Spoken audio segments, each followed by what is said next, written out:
जय श्री कृष्ण मित्रों। Last lecture अंदर 5.3 अंदर આપણે અમુક દાખલા જોયા હતા। आई थिंक આપણે 8 દાખલા સુધી જોયું હતું। પણ 9મા દાખલાથી આગળ વધીએ। 9મા દાખલામાં તમને એવું કીધું છે કે સમાંતર શ્રેણીના 7 પદનો સરવાળો 49 છે। S7 = 49। 17મું પદ 289 છે। ખરેખર ત્યાં કંઈક ભૂલ હોય એવું મને લાગે છે। 17મું પદ ન હોય, 17 પદનો સરવાળો જ હોય, બરાબર। તો એ જરાક સુધારી નાખજો તમારી રીતે, બરાબર। ટેક્સ્ટની અંદર એવું આવ્યું છે 17મું પદ, ખરેખર 17 પદનો સરવાળો છે। હવે આપણે n પદનો સરવાળો મેળવવાનો છે। તો S7, તો આપણી પાસે Snનું સૂત્ર છે n/2 2a + n-1d, બરાબર। 7 પદ છે એટલે S7 7/2 2a + n એટલે 7 મૂકવું એટલે મને મળશે 6d। હવે બે કોમન લઈ લો અહીંયાથી એટલે કેન્સલ થઈ જાય। S7 મને આપેલું છે 49 = 7, બગડો કેન્સલ થઈ ગયો એટલે આ મને મળશે a + 3d। 7 ડિવાઈડમાં લઈ લઉં એટલે મારી પાસે સમીકરણ આવશે a + 3d = 7। આ પહેલું સમીકરણ આપણે લઈએ, ઓકે। હવે સેકન્ડ માટે 17 મૂકી દઈએ, બરાબર। S17 માટે તો આ જે સમીકરણ છે એમાં S17 = 17/2 2a + n-1, 17 - 1 એટલે આ થશે 16d। બે કોમન લઈ લઉં। S17 મને આપેલા છે 289, 17/2 અને બે કોમન લઈને ઉડાડી દઈએ આપણે તો મને મળશે 17a + 8d। 17 વડે ડિવાઈડ કરી દઈએ તો આ આવશે 17 = a + 8d। આ સમીકરણ નંબર આવ્યું બીજું। હવે આ બંને સમીકરણને આપણે લોપ લઈએ તો a + 3d = 7, a + 8d = 17। આ માઇનસ માઇનસ માઇનસ આ કેન્સલ, 3માંથી 8 ગયા એટલે મને મળશે -5d અને આ આવશે -10, બંને બાજુ માઇનસ પ્લસ, તો d = 2। હવે આ જે d ની કિંમત આવી છે એ આપણે બીજા કે પહેલા સમીકરણમાં મૂકી દઈએ। આપણી પાસે સમીકરણ છે a + 3d = 7, તો a + 3d એટલે થઈ ગયું 2, 7, તો આ a એટલે થશે 1। આ ખરેખર એકી પ્રાકૃતિક સંખ્યાની શ્રેણીના સરવાળાની વાત છે। હવે Sn મેળવવું છે। ચલો, Sn = n/2, આપણું સૂત્ર છે 2a + n-1d, બરાબર। n/2, n નથી ખબર કારણ કે n પદનો સરવાળો મૂકવો છે એટલે n/2। 2a, a એટલે મારી પાસે આવ્યું છે 1, n-1 અને d એટલે 2 છે। ચલો, બે કોમન લઈને કેન્સલ કરી દઈએ તો મને મળશે n, આ કાંઈ ન વધ્યું 1, n-1, આ +-1 કેન્સલ થયા તો Sn = n² છે। આ એકી પ્રાકૃતિક સંખ્યાની શ્રેણી છે। કઈ રીતે ખબર પડશે? જો કે પહેલો પદ છે 1, તફાવત 2 છે તો એના પછી આવે 3, 5, 7, 9 આવી રીતે, બરોબર। તો આ યાદ રાખવાનું છે કે એકી પ્રાકૃતિક સંખ્યાની શ્રેણી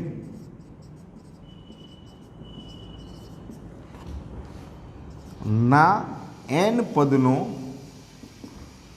સરવાળો Sn = n² થાય। આ MCQમાં પણ ઉપયોગી બનશે, બરાબર। હવે આના ઉપરથી તમારે એક કામ જાતે કરવાનું છે, બરાબર। આમાં બેકી પ્રાકૃતિક સંખ્યાની શ્રેણી બનાવો, 2, 4, 6, 8, 10 એ રીતે, અને એની અંદર Sn મેળવો, બરાબર। અને મેળવીને મને જવાબ સેન્ડ કરો, ક્લિયર? 10મો દાખલો જોઈએ આપણે। 10મા દાખલામાં બે પેટા પ્રશ્ન છે। એમાં પહેલું છે એવું આપ્યું છે કે એક શ્રેણી an = 3 + 4n છે। બીજી જે શ્રેણી આપી છે એમાં કીધું છે an = 9 - 5n। હવે આ સમાંતર શ્રેણી છે તે પ્રથમ 15 પદનો સરવાળો મેળવવાનો છે. એક હું કરી દઈશ, એક તમારી જાતે કરવાનો છે, બરાબર. સૌથી પહેલું કામ આપણે શ્રેણી મેળવી લ્યો.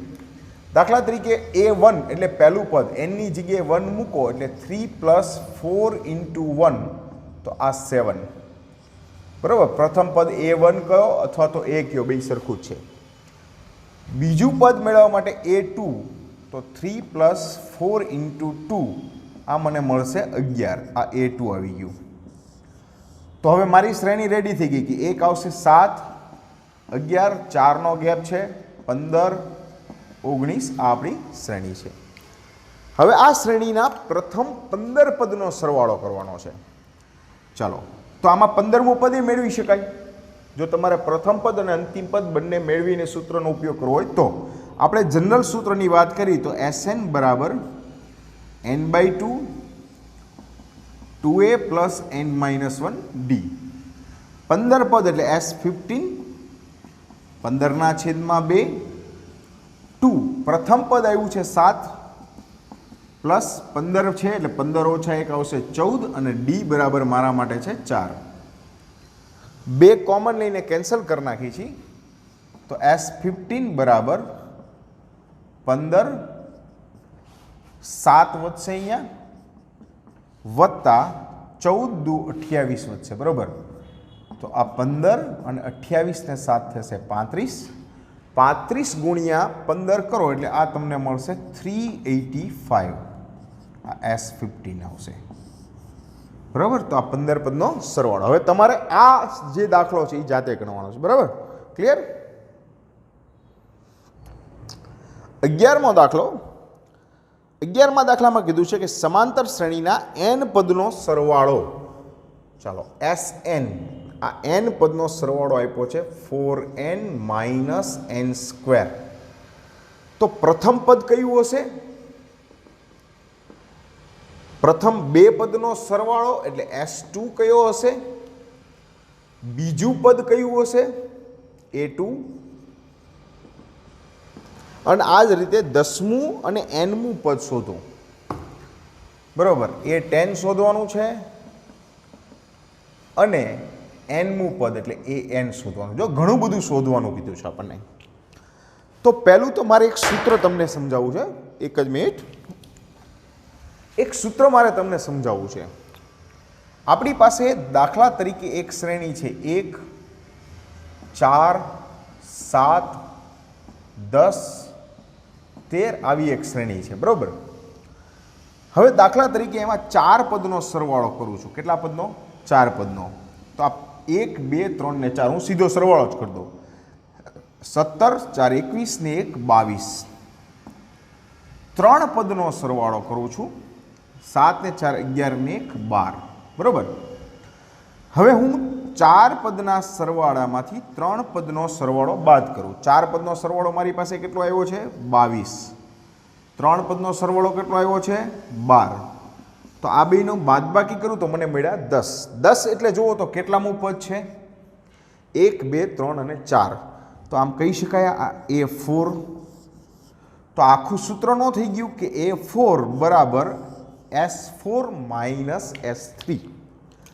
n પદના સરવાળામાંથી n-1 પદનો સરવાળો બાદ કરો તો nમું પદ મળે. એટલે આવું કંઈક સૂત્ર છે ખરેખર. an બરાબર Sn Sn-1 આ આપણું સૂત્ર છે. હવે આના આધારે દાખલા તરીકે મારે 5મું પદ શોધવું હોય તો nની જગ્યાએ 5 મૂકું તો 5મું પદ બરાબર S5 - S4 થાય, બરાબર. 5મું પદ તો 5 પદનો સરવાળો ઓછા એનાથી એક ઓછું પદ એટલે 4 પદનો સરવાળો બાદ કરો. ધારો કે 18મું પદ શોધવું હોય તો S18 - S17, બરાબર. 18મું પદ ઓછા 17મું પદ. તો આ રીતે આ સૂત્રનો ઉપયોગ કરી શકાય. તો અહીંયા કઈ રીતે કરશું? તો પ્રથમ પદનો સરવાળો દાખલા તરીકે એક પદનો સરવાળો એટલે કેટલો થાય? 1. એટલે જે પોતે પદ છે એ જ રહેવાનું એમાં, બરાબર. એટલે ખરેખર S1 કયો કે A1 કયો આ બે કેવું થાય? સરખું.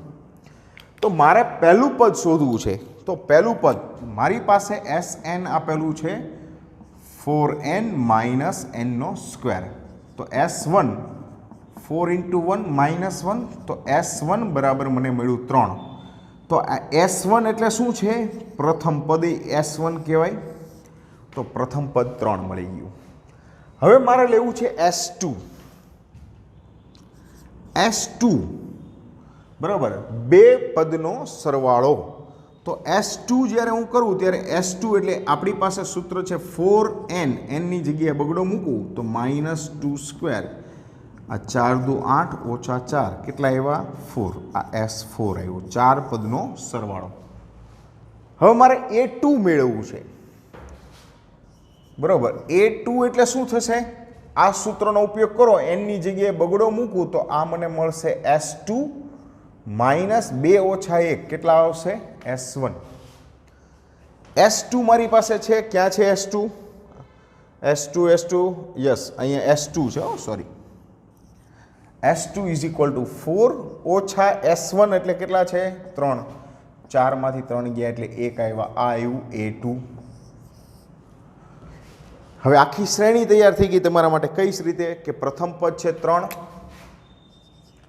બીજું 1, તો 3 માંથી 2 ગયા એટલે 1, તો 1 માંથી 2 જાય એટલે -1 -3. આખી શ્રેણી બની ગઈ. A10 મેળવવા છે. 10મું પદ A10 બરાબર A + 9D.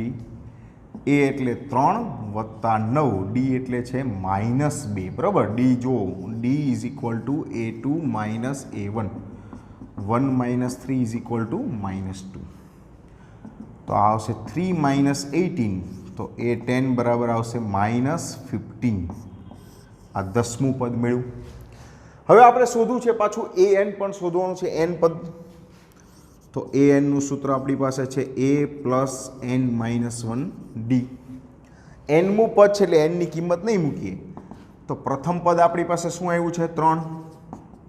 આ n - 1, D એટલે છે -2.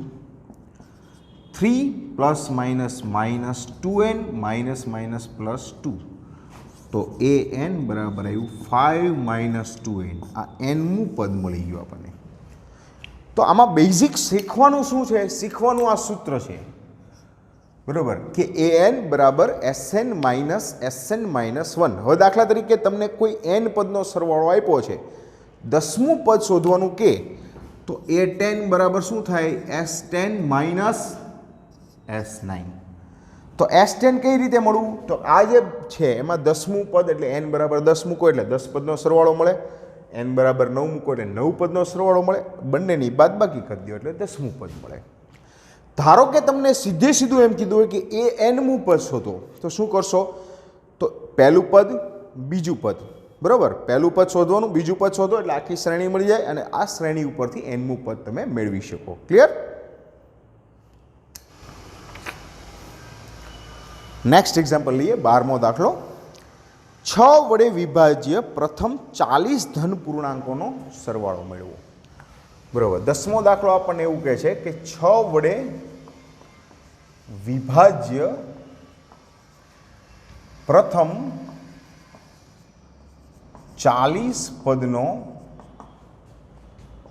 સરવાળો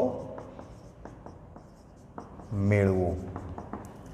બરાબર, 6 વડે વિભાજ્ય. પેલા પ્રથમ 40 એક અંકની કે 2 અંકની વાત કરી નથી. તો પ્રથમ પદ 6, પછી આવશે 12, પછી આવે 18. આ આપણી શ્રેણી થઈ ગઈ. આવા 40 પદનો સરવાળો કરવાનો છે. બરાબર, બહુ જ સિમ્પલ દાખલો છે. બરાબર, આપણે મેળવવાનું થાય 40 પદનો સરવાળો એટલે S40. ચલો, તો n બરાબર 40 આવી ગયા છે. ડિફરન્સ કેટલો હશે? 6નો. આપણું સૂત્ર શું છે? Sn બરાબર n/2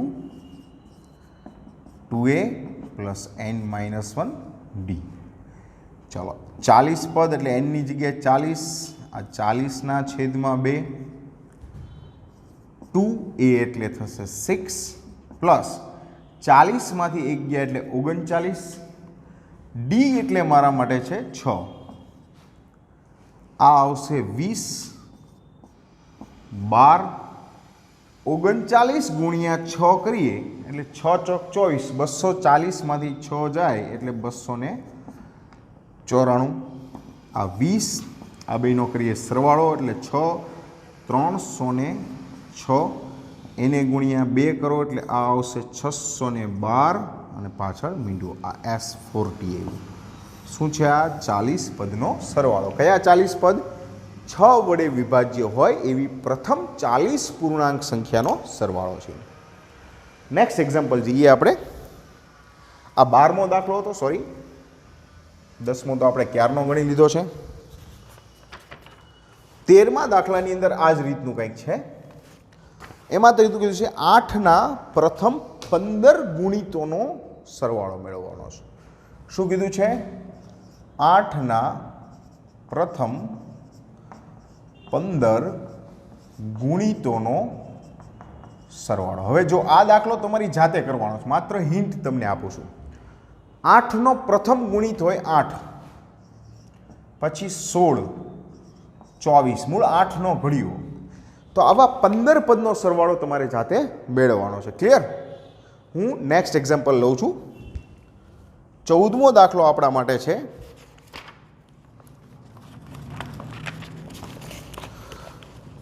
ઝીરો અને 50 વચ્ચેના અયુગ્મ પૂર્ણાંકોનો સરવાળો શોધો છે. આજે હમણાં જ આપણે અયુગ્મ પૂર્ણાંકોના સરવાળાનું સૂત્ર મેળવ્યું હતું, બરાબર? 0 અને 50 વચ્ચેના અયુગ્મ પૂર્ણાંકોનો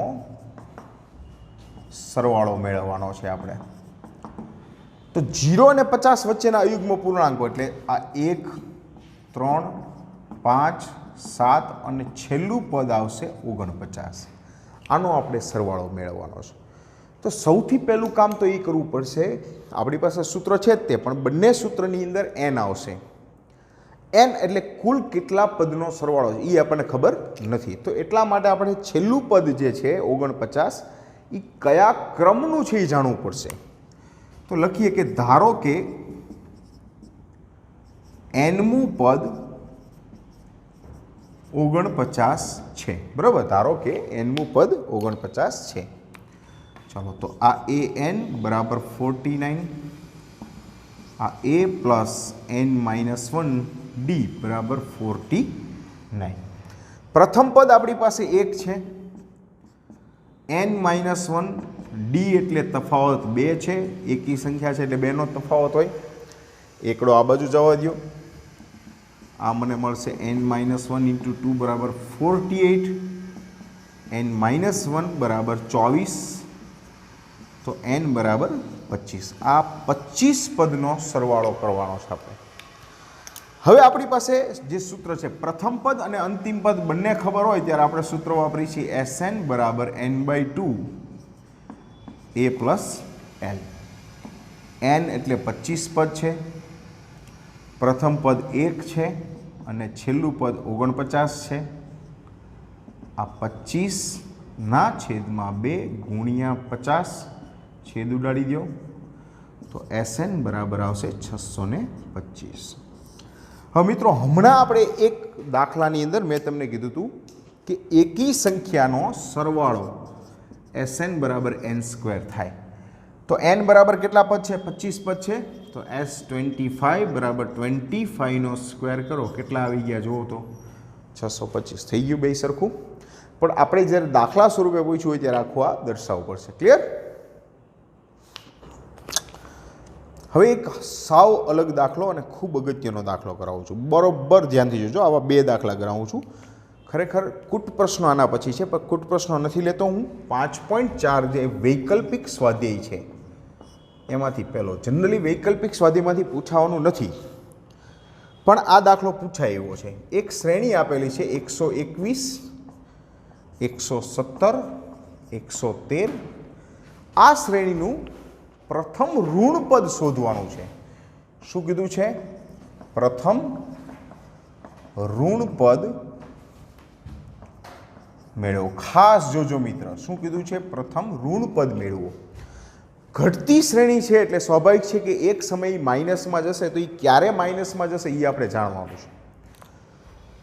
ડિફરન્સ શોધી લઈએ પહેલાં. ડિફરન્સ A2 માઇનસ A1, તો 117 માઇનસ 121 કેટલા આવશે? -4. આવી દાખલાની અંદર ડિફરન્સ હંમેશા માઇનસ જ હોય. ધારો કે nમું પદ પ્રથમ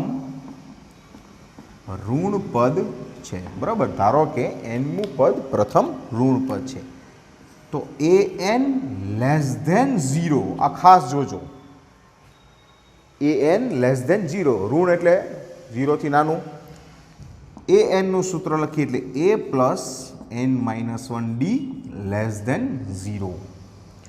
પ્રથમ પદ છે 121, n-1d એટલે છે 4 લેસ ધેન 0. આ 121 આ બાજુ જાય એટલે આ આવશે n-1, આ -4 છે, લેસ ધેન -121. બંને બાજુ ઋણ છે, હું પ્લસ કરું ને એટલે આવું કંઈક થાય. જો n-1 4 ગ્રેટર ધેન 121, આ જે અસમતાની નિશાની છે એ બદલાય. કઈ રીતે? જો એક ઉદાહરણ આપું ખાલી. ચાલો, 5 અને 3માં કોણ મોટું છે? 5 મોટા. પણ જો હું બંને બાજુ માઇનસ કરું તો કોણ મોટું થાય? 3. તો જ્યારે બંને બાજુ નિશાની ફેરવો છો ત્યારે આ અસમતાની નિશાની પણ બદલાઈ જાય. એટલે આ દાખલાથી સૌથી અગત્યનો પરિવર્તન થાય. જે ટ્વિસ્ટ પોઈન્ટ છે અહીંયા છે, વિદ્યાર્થીઓ અહીંયા ભૂલ કરે છે. તો હવે આપણી પાસે શું આવ્યું? આ n-1 greater than 121/4, n-1 greater than, અને ભાગાકાર કરીએ તો આ મને મળે 30 ચોક 120 અને 0.25. તો n ગ્રેટર ધેન 31.25. હવે આ તો અપૂર્ણાંક આવ્યું. ભાવિનભાઈએ તો એવું કીધું હતું કે ભાઈ અપૂર્ણાંક ન આવે, પણ અહીંયા n ઇક્વલ ટુ નથી, n ગ્રેટર ધેન છે. 31.25 થી મોટું કીધું છે, તો એનાથી મોટી પૂર્ણાંક સંખ્યા એટલે કઈ થઈ ગઈ? 32. તો 32મું પદ છે એ પ્રથમ ઋણ પદ હોય. જોવું છે? જો 832 બરાબર a પ્લસ 31d. a એટલે છે 121 વત્તા 31, d એટલે -4. 121 માઇનસ 124 બરાબર -3. આ -3 છે એ પ્રથમ ઋણ પદ હશે. તો શું ખાસ ધ્યાન રાખવાનું છે? લેસ ધેન અને અહીંયા એકવાર નિશાની બદલાય ત્યારે. મોટા ભાગે વિદ્યાર્થીઓ અહીંયા ભૂલ કરતા હોય છે, બરાબર. હજુ એક એવો દાખલો તમને ગણાવું છું. જો કે દાખલા તરીકે એક શ્રેણી છે 153, 150, 147. આ શ્રેણીનું પ્રથમ ઋણ પદ મેળવો. જો અહીંયા ક્રમાંક તો મેળવવાનો જ છે, પણ એ ઋણ પદ પણ મેળવવું છે આપણે. તો ડિફરન્સ લઈ લઈએ પહેલાં. Difference is equal to A2 minus A1. આ કોઈ ઘેંટું કરતું હોય ને એવું લાગે, પણ ઘેંટું નથી હો. આ 150 ઓછા 153, તો D ઇઝ ઇક્વલ ટુ મને મળશે -3. આ તફાવત આવી ગયો. ધારો કે nમું પદ પ્રથમ ઋણ પદ છે, તો an લેસ ધેન 0. an એટલે શું થશે? a plus n-1d less than 0. પ્રથમ પદ છે 153 પ્લસ n-1d એટલે છે -3 લેસ ધેન 0. 153 ને ઓલી બાજુ લઈ જાઓ. આ n-1 -3 લેસ ધેન -153. બંને બાજુ માઇનસ છે એટલે નિશાની બદલાવો. એટલે અહીંયાથી ખાસ ધ્યાન રાખવાનું. જો મેં શું કર્યું? n-1 માઇનસના કર્યા પ્લસ ગ્રેટર ધેન 153. 3 વડે ડિવાઈડ કરી નાખું છું તો મને મળશે n-1 greater than 153/3. n-1 3 × 5 = 15, 3 × 1 = 3. Divide જ થઈ ગયું સીધું. એટલે અહીંયા છે ને 51 એક 52મું પદ છે એ જ આવી જશે n ગ્રેટર દેન 52. 52માં પદ કરતાં વધારેનું પદ છે એ, તો કયું પદ આવશે? n53. ચાલો 53મું પદ પ્રથમ ઋણ પદ હોય, શોધી લઈએ. તો a53 is equal to a plus 52d. પ્રથમ પદ છે 153 plus 52d is equal to -3. 153 minus આ થશે 156, તો આ આવ્યું -3. પ્રથમ પદ માઇનસ હોય 53મું અને એની કિંમત હશે -3. ક્લિયર? તો આટલા દાખલા રાખીએ. એક કમ્પ્લેન આવી છે તમારા લોકોની, તમે લોકો ઓનેસ્ટલી હોમવર્ક નથી કરતા, ટેસ્ટ નથી આપતા. ઘણા બધા વિદ્યાર્થીઓ સીધા બધું જોઈને જ લખી નાખે છે, તો એ તમને નુકસાન છે મિત્રો. યાદ રાખજો, આ બધું જ ફરીવાર નથી કરાવવાનો. જેટલું તમારે ચીટિંગ કરવું હોય એ બધું ચીટિંગ તમારી સાથે થશે, બરાબર? એટલે બી ઓનેસ્ટ, વ્યવસ્થિત તૈયારી કરો, જે કાંઈ સમય છે એનો સદુપયોગ કરો અને મોબાઈલમાં ગેમ ન રમો. ક્લિયર? ચલો આવજો.